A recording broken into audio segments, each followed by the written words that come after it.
Wisconsin Eye's 2014 election coverage is brought to you by the Wisconsin Hospital Association. For over 90 years, a valued voice for Wisconsin hospitals, supporting high-quality, high-value care in communities like yours.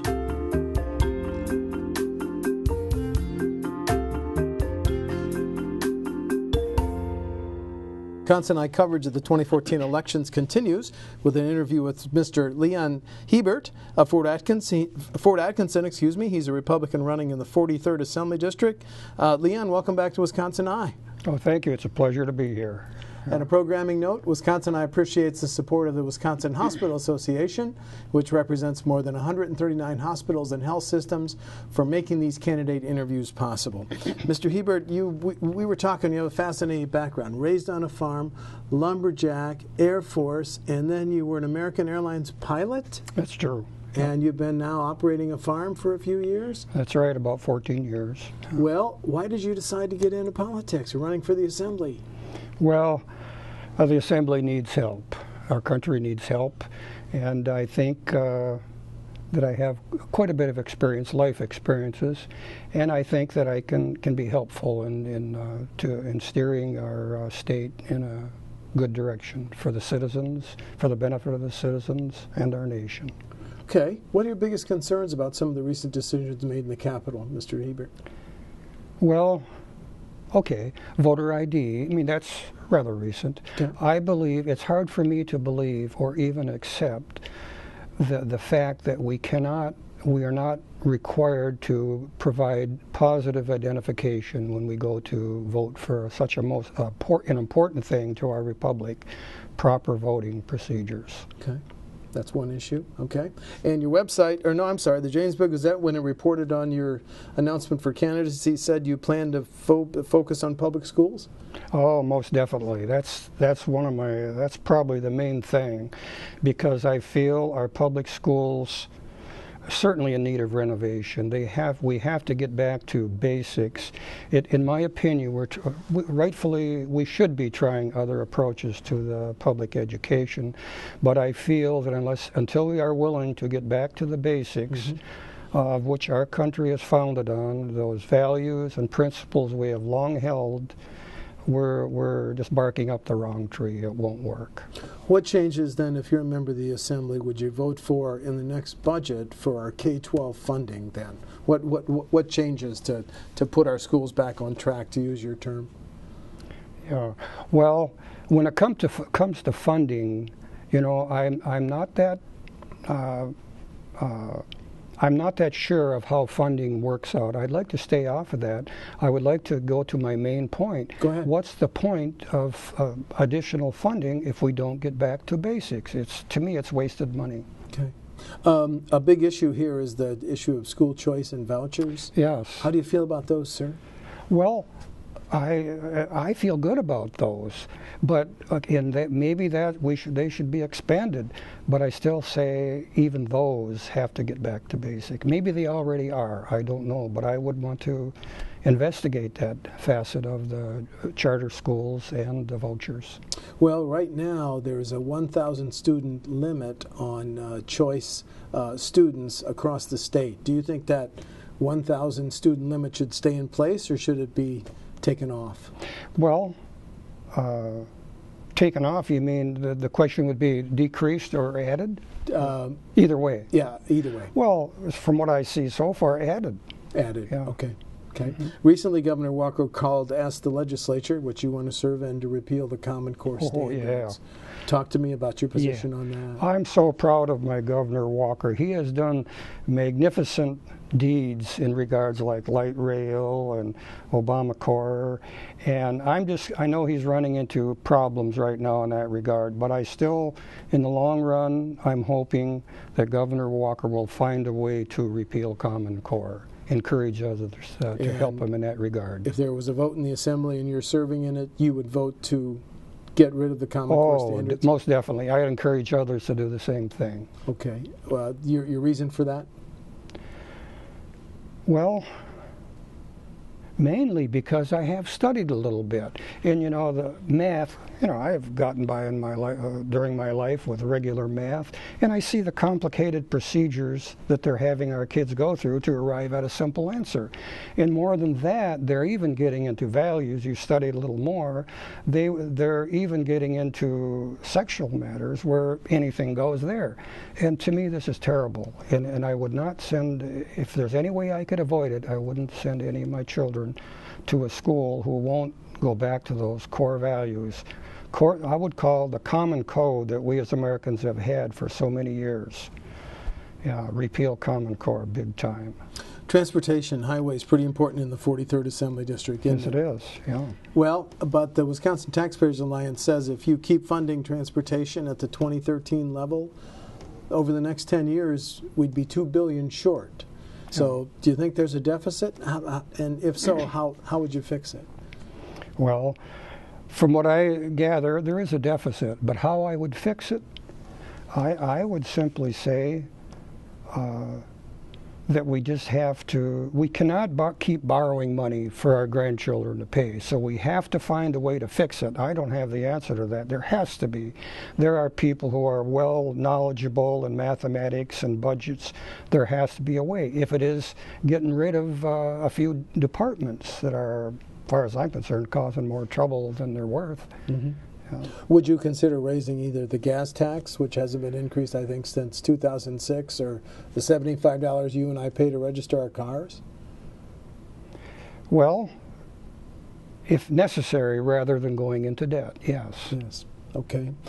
Talk about health care a little bit. So you, like the governor, when he told the federal government, we don't want your money to expand MA benefits, right? MA, I don't understand what that. Medicaid. Oh, Medicaid benefits. Medicaid. Now that's maybe see there. I don't know that much about Medicaid. I was assuming that was different than Obamacare. Well, it's a different program. Okay, so then Obama's a health care program, but our Medicaid program provides health care and other health care for our poor, disabled, and senior citizens. Sure. So, but Governor Walker said, federal government, we don't think you're good for the money to pay for an expansion. So that sounds like you like the governor's decision. Oh, most definitely. Here, let me expand on that. Okay. Yeah, this is the problem. Our federal government pretends they have money to give to us.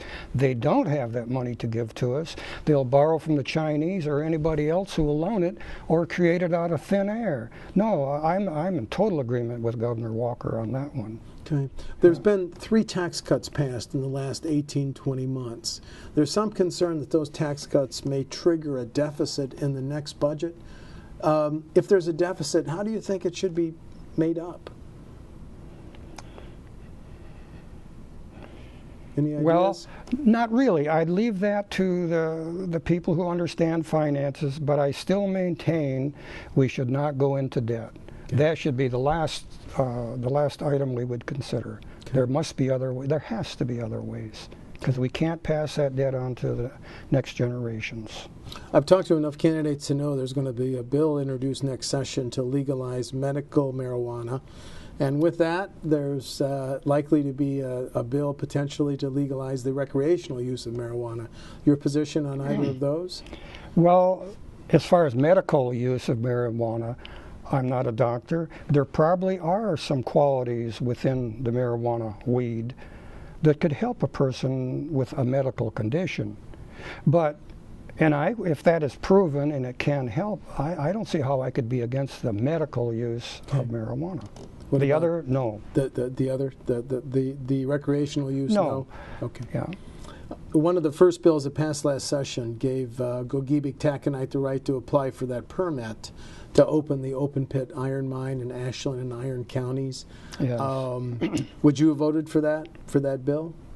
As I understand it, yes. And if I can make a further comment. Please. Well, what bothers me, it seems like throughout my life, there's always been these negative people who are always going around looking for some reason why an operation cannot work. My experience is listen to them briefly and then tell them, go to the back of the bus. People, the can-do people need to come to the front. So I'm for opening that mine. if that answers the question. Yep, Yeah. it does.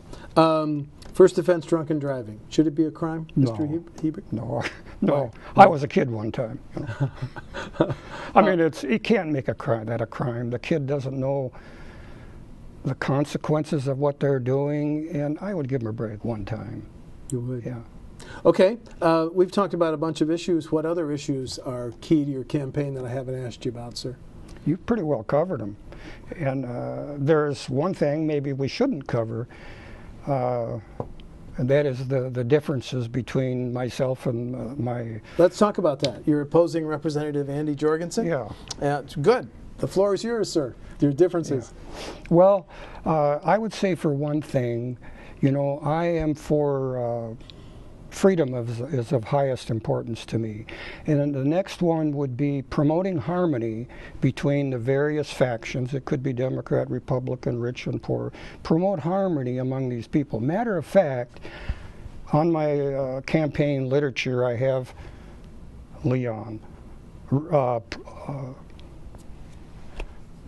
It's okay, it'll come to you. So, but the issue there is that you want to be one to compromise? No. No. No, here's the point. Go ahead.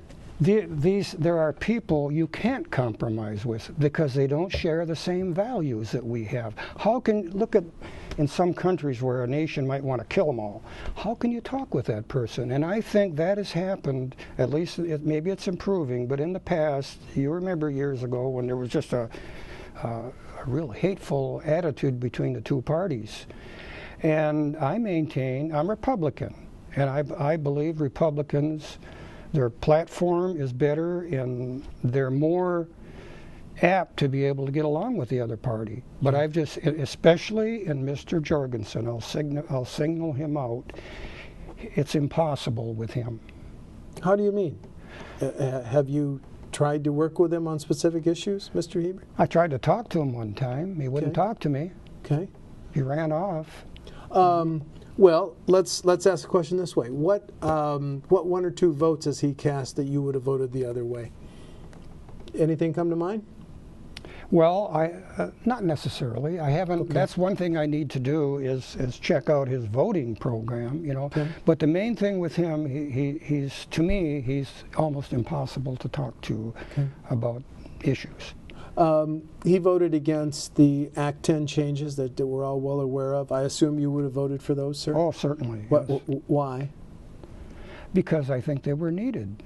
We had a system that needed to... well, I would repeat what John F. Kennedy said. He says, ask not what your country can do for you, ask what you can do for your country. And I think his viewpoint is, let's get all we can. You know, I'm the assemblyman for the 43rd District. My duty is to bring in all the cash I can.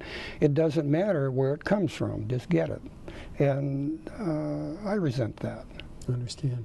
Okay. Any other PSs on your campaign you want to add? No, that's about it. All right. Yeah. I appreciate that. Yeah. Leon Hebert of Fort Atkinson is a Republican running in the 43rd Assembly District.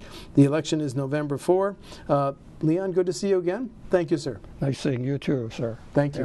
Thank you very much.